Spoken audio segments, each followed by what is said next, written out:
বাংলাদেশে এক বছর আগে আওয়ামী লীগ পতনের আন্দোলনের পর এক বছরের মাথায় এসে সারা দেশ জুড়ে বিএনপি পতনের আন্দোলন শুরু হয়েছে। আমি নিশ্চিতভাবে জানি যে বাংলাদেশের রাজনৈতিক পর্যবেক্ষকেরা একে বিএনপির একেবারে নিঃশেষ হয়ে যাওয়ার শেষ আঘাত বলে দেখবার যথেষ্ট গুরুতর কারণ আছে বলে মনে করছেন। কারণ দেখুন, সারা বাংলাদেশ জুড়ে বিএনপি পতনের আন্দোলন কেন বলছি।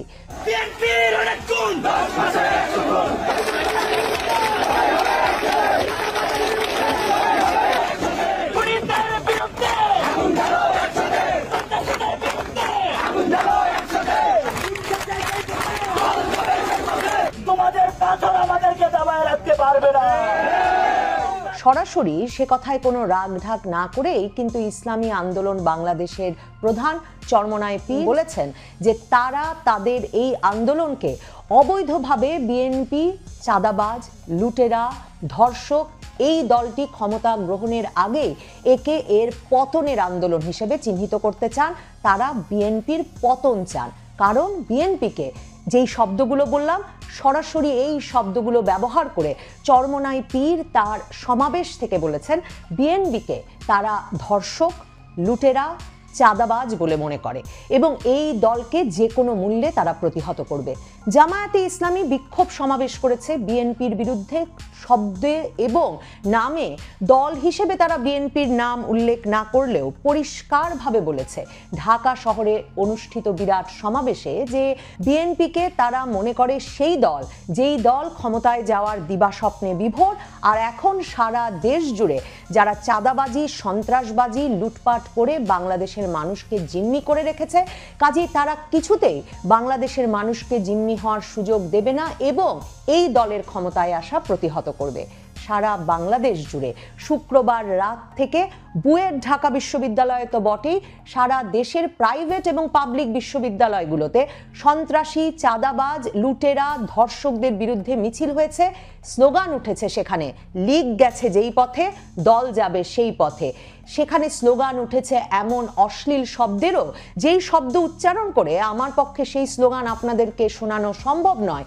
তবে 1, 2, 3, 4 দিয়ে বিএনপি, তারেক রহমান, ছাত্রদল, যুবদলকে উদ্দেশ্য করে সেই অশ্লীল স্লোগানের পাশাপাশি সারা বাংলাদেশ জুড়ে এই সব স্লোগান এবং মিছিল থেকে বিএনপিকে প্রতিহত করবার, তাদের ক্ষমতায় যাওয়ার পথকে প্রতিহত করবার, সেই দিবাস্বপ্নকে প্রতিহত করবার সরাসরি ডাক এসেছে।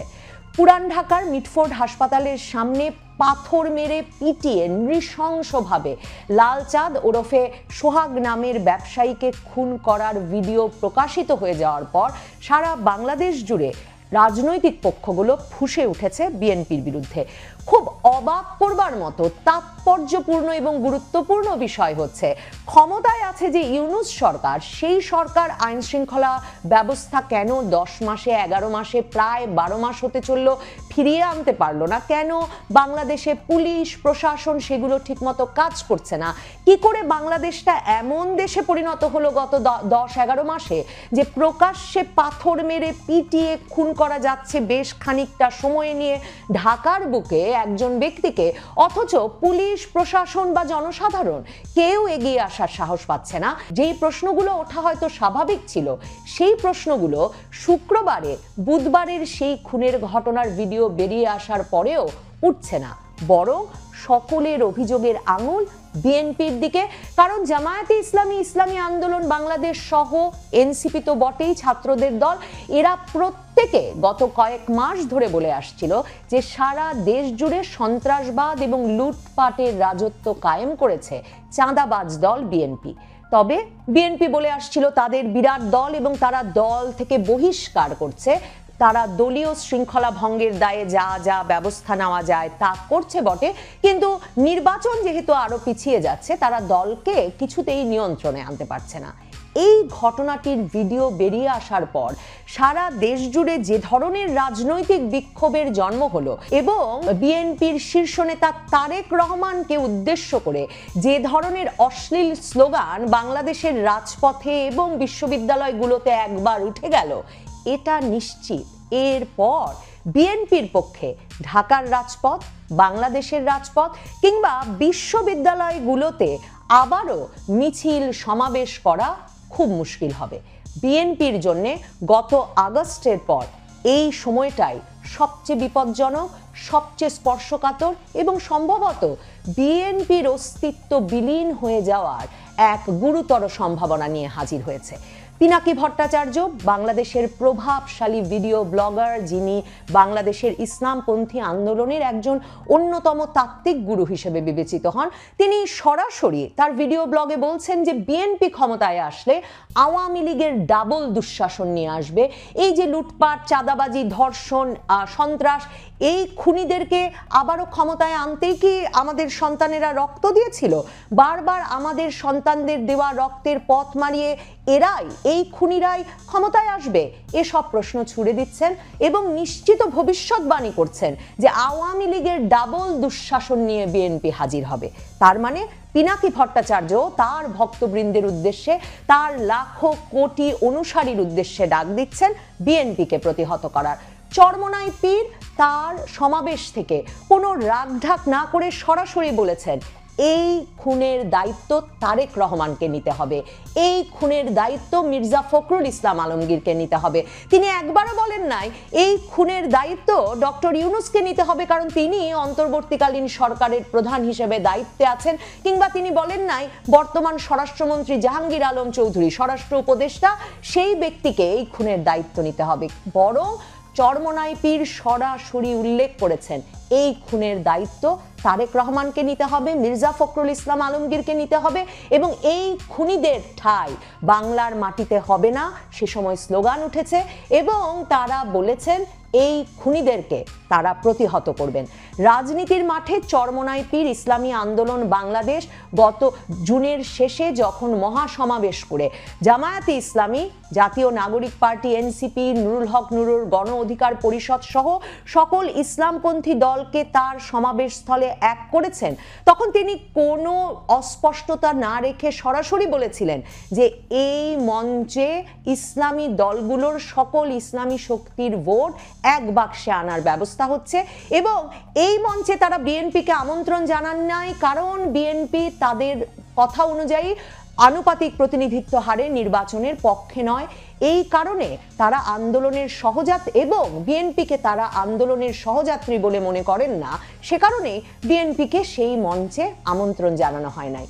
মনে আছে হয়তো আপনাদের কারো কারো, বিএনপি মহাসচিব মির্জা ফখরুল ইসলাম আলমগীর কিন্তু ইসলামী আন্দোলন বাংলাদেশের প্রধান চরমোনাই পীর রেজাউল করিমের সঙ্গে দেখা করতে জানুয়ারি মাসে গিয়েছিলেন এবং এই দুই দল যেসব বিষয়ে একমত হয়েছিল তার মধ্যে একটি ছিল যে দুই দল একে অপরের বিরুদ্ধে বক্তব্য রাখবে না, কথা বলবে না। কিন্তু এখন ইসলামী আন্দোলন বাংলাদেশ চরমোনাই পীর রাজপথে সরাসরি ডাক দিচ্ছেন এই খুনিদের, তারেক রহমানকে, মির্জা ফখরুল ইসলাম আলমগীরকে, এই লুটেরাদের, এই ধর্ষকদের, এসব শব্দ উচ্চারণ করে জনগণকে প্রতিহত করার এবং বলছেন তাদের আন্দোলন অবৈধভাবে এই খুনি ধর্ষক লুটেরা দল বিএনপি ক্ষমতায় আরোহণের আগেই তাদের পতনের। তার মানে এই আন্দোলন নাকি বিএনপির পতনের। বিএনপি কোথায় যাবে? বিএনপি সারা বাংলাদেশ জুড়ে 5ই আগস্টের পর থেকে সন্ত্রাস, চাঁদাবাজি, লুটপাটের সকল দায়িত্ব আর ইজারা নিয়ে নিয়েছে। এই অভিযোগ চলছে 10 মাসের বেশি সময় ধরে। কিন্তু বিশ্ববিদ্যালয়গুলোতে কিন্তু দেখুন বিএনপি ছাত্র দল তারা কোনো জায়গায় ঢুকতে পারেনি এবং গুছিয়ে বসতে পারেনি, তাদের কমিটিগুলো সক্রিয় হতে পারেনি। সবগুলো বিশ্ববিদ্যালয় দখলে রেখেছে সাধারণ শিক্ষার্থীরা, যেই সাধারণ শিক্ষার্থীরা শুক্রবার বিকেলে পুরান ঢাকার খুনের ভিডিও ভাইরাল হওয়ার পরে সকল বিশ্ববিদ্যালয়ে নেমে এলেন এবং স্লোগান দেওয়া শুরু করলেন বিএনপি, ছাত্রদল, যুবদলের বিরুদ্ধে। আমি বরাবর নবনীতা চৌধুরীর বয়ানে যেমনটা বলি, সাধারণ শিক্ষার্থী বলে আসলে কিছু নাই। সাধারণ শিক্ষার্থীরা হঠাৎ করে শত শত হাজার হাজার জনের মিছিল সংগঠিত করে ফেলতে পারেন না। সাধারণ শিক্ষার্থীদের পেছনে সব সময় রাজনৈতিক পক্ষ থাকে, আর বাংলাদেশের বিশ্ববিদ্যালয়গুলোতে সেই রাজনৈতিক পক্ষটি বরাবর সাধারণ শিক্ষার্থী নামে নেমে এসেছে। এমনকি 2024-এর জুলাইয়েও কিংবা এই শুক্রবারেও যেই পক্ষটি মূলত সর্বদা বলে আসে যে বিশ্ববিদ্যালয়গুলোকে তারা রাজনীতি মুক্ত রাখতে চায়, ছাত্র রাজনীতির বিপক্ষে তারা অবস্থান নেয়, অথচ অপ্রকাশ্যে ছাত্র রাজনীতি তারা চালিয়ে যায়। তাহলে বিশ্ববিদ্যালয় বিএনপির কাছে নাই, সাধারণ শিক্ষার্থীরা বিএনপির বিরুদ্ধে, বাংলাদেশের রাজপথ কাঁপাচ্ছে যেই ইসলামপন্থী দলগুলো, জামায়াতে ইসলামী, ইসলামী আন্দোলন বাংলাদেশ, চরমনাই পীরের দল, কিংবা ছাত্রদের যে দল জাতীয় নাগরিক পার্টি এনসিপি, তারা প্রত্যেকে বিএনপির বিরুদ্ধে সরাসরি তাদের যুদ্ধ ঘোষণা করছে, তাদের লড়াই, তাদের সংগ্রাম ঘোষণা করছে বিএনপিকে প্রতিহত করার। বিএনপি এই অবস্থায় কিছুতেই কি এই যুদ্ধে জয়ী হয়ে আবারও সগৌরবে বাংলাদেশের রাজপথে বা শিক্ষা প্রতিষ্ঠানগুলোতে জায়গা করে নিতে পারবে? সম্ভাবনা আমার মনে হয় খুব কম। যেই বিএনপির নেতা, কর্মী, বুদ্ধিজীবী এবং সমর্থকেরা সারা বাংলাদেশ জুড়ে বঙ্গবন্ধুর ভাস্কর্য মিউরাল ভাঙা, মুক্তিযুদ্ধের ভাস্কর্য মিউরাল ভাঙা, কিংবা ৩২ নম্বরের বাড়ি ভাঙার ঘটনাকে বাংলাদেশের মানুষের ক্ষোভের বহিঃপ্রকাশ হিসেবে বর্ণনা করছিলেন, বলছিলেন ফ্যাসিস্টের শেষ চিহ্ন মুছে দেওয়ার ইঙ্গিত হিসেবে, সেই বিএনপির প্রতিষ্ঠাতা প্রেসিডেন্ট জিয়াউর রহমানের ছবি পা দিয়ে মারানোর এবং পা দিয়ে মারাতে মারাতে বিএনপিকে প্রতিহত করার স্লোগানের ভিডিও বেরিয়ে এসেছে সামাজিক যোগাযোগ মাধ্যমে। বিএনপি সমর্থকেরা লিখছেন ফেসবুকে, তারা এটা মনে রাখবেন। কাজেই এমন এক পরিস্থিতি তৈরি হয়েছে সারা দেশ জুড়ে, যেখানে তারেক রহমানের বিরুদ্ধে অশ্লীলতম স্লোগান দেওয়া যাচ্ছে রাজনৈতিক দলের মিছিল থেকে এবং সাধারণ শিক্ষার্থীদের মিছিল থেকে। অবস্থা এমন দাঁড়িয়েছে 5ই আগস্ট পরবর্তী বাংলাদেশে যে বিএনপির প্রতিষ্ঠাতা প্রেসিডেন্ট জিয়াউর রহমানের ছবি পায়ে মারিয়ে অশ্লীল স্লোগানের ভিডিও দিয়ে সেই ভিডিও ভাইরাল করা যাচ্ছে। বিএনপির জন্য এমন দুর্দিন হাসিনার পতনের পরে আসবে, সম্ভবত বিএনপি সেটা এর আগে, এই ঘটনার আগে আঁচ করতে পারেনি। লীগ গেছে যেই পথে, বিএনপি যাবে সেই পথে। লীগ গেছে যেই পথে, দল যাবে সেই পথে। এই দিকেই হাঁটছে রাজনীতি। -2 যে খেলার কথা সবসময় বলি নবনীতা চৌধুরীর বয়ানে, তার প্রথম পর্ব মঞ্চায়িত হয়েছে, দ্বিতীয় পর্বের মঞ্চায়ন শুরু হয়েছে মাত্র। বিএনপি রাজনৈতিক প্রজ্ঞা কিংবা সাংগঠনিক শক্তিতে এই লড়াইয়ে জয়লাভ করে কিনা তা দেখবার জন্য অপেক্ষা করতে হবে। তবে লড়াই ভীষণ কঠিন।